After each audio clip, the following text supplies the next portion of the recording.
So hello Mia. So this week my group will be present about the impact of educational gender inequality on income inequality in South Asia countries. So as what I said before, that South Asia countries include like Nepal, India, Pakistan, Bangladesh, and then Sri Lanka. So even though these countries have shown remarkable progress in economic growth over the past few decades, many of them countries still struggle with the deeper root inequality, and particularly in education and of course gender. Education play a crucial role in shaping a person's career opportunities and earning potential. However, in many South Asia countries, access to quality education is still uneven. Similarly, like gender inequality, where men and women do not have the same right and women do not have the same opportunities, always remain a serious challenge that limits social and economic development. Therefore, our presentation will focus on how these two major forms of inequality, educational and inequality, gender inequality, influence both an individual income level and overall income inequality with society. And then the next slide about educational inequality.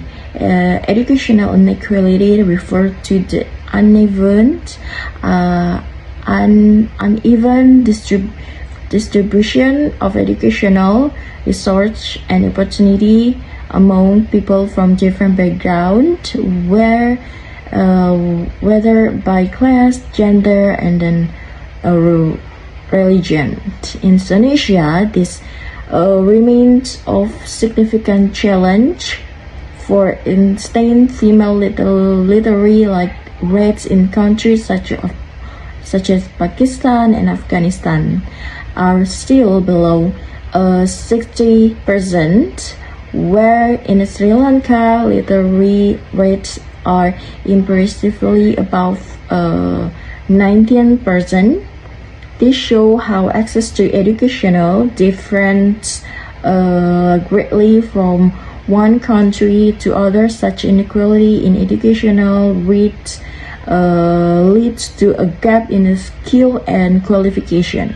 People who receive limited education are more likely to work in a low income or informal sector, while due to higher paying and more stable jobs over time, this actually different country to greater income inequality within society.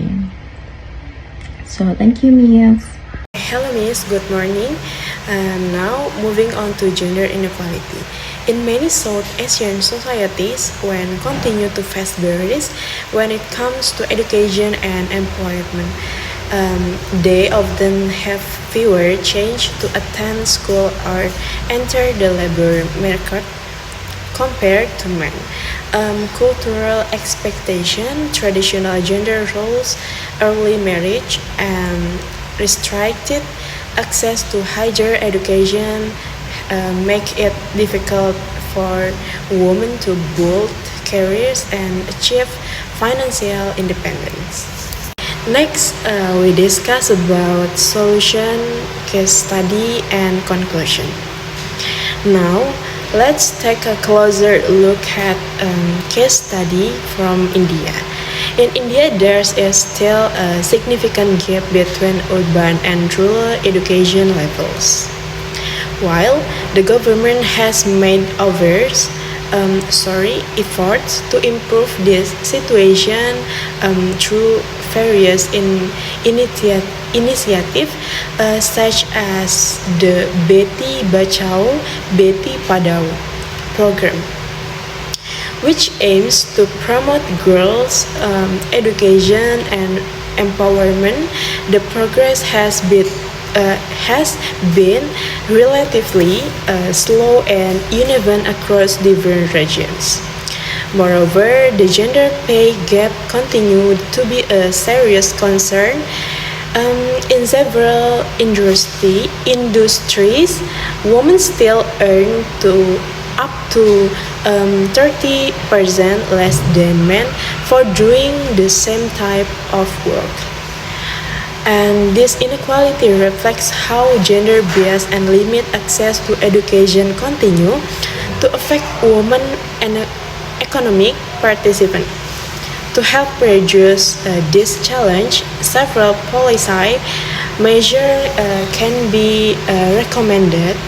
The first is government should expand access to quality education, especially for students in rural area and for girls who are often left behind. The second is it is important to promote equal employment opportunities and fair wages for both men and women in our sector. The third is vocational and technical training programs should be developed to help bridge the skill gap between different groups. And lastly, governments and private institutions should support women entrepreneurship, enabling women to become financially independent and contribute more actively to the economy. Thank you, Miss.